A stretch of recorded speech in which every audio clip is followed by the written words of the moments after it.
Projet de réécriture de l'histoire du Sénégal, le lancement du rapport d'activité a eu lieu ce matin. Des précisions avec le professeur Ibader Thiam, coordonnateur général de ce projet, dans ce reportage de Mambiram Diouf. Un ambitieux projet d'envergure nationale qui tend aussi ses tentacules au-delà de nos frontières, embrassant ainsi la région ouest-africaine.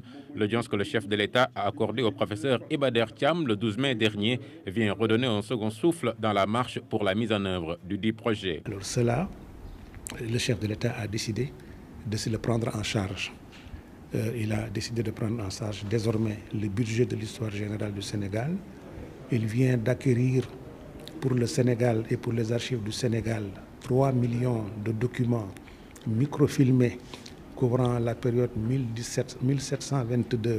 1722-2016 qui représente un patrimoine exceptionnel que le président Hollande a accepté de lui remettre et qu'il a décidé de remettre à la bibliothèque, aux archives nationales du Sénégal.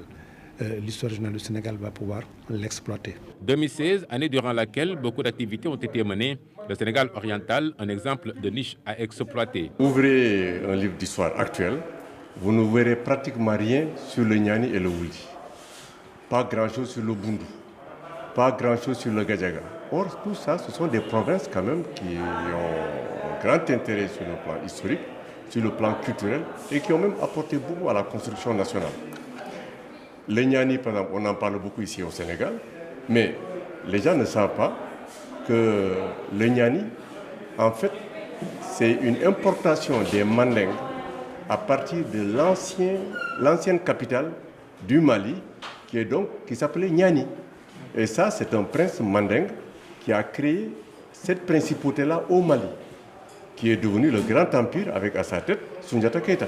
Nous avons pensé que tout cela, ce projet devait le prendre en charge et faire en sorte que dans les délais qui sont fixés, nous puissions produire les 25 ouvrages que nous devons publier, dont chacun ferait entre 500 et 800 pages et qui permettrait de doter notre pays d'un outil irremplaçable pour son développement et pour sa prise de conscience. Ce rapport d'activité, une sorte d'esquisse sur les nombreux ouvrages à consacrer à l'histoire du Sénégal des origines à nos jours.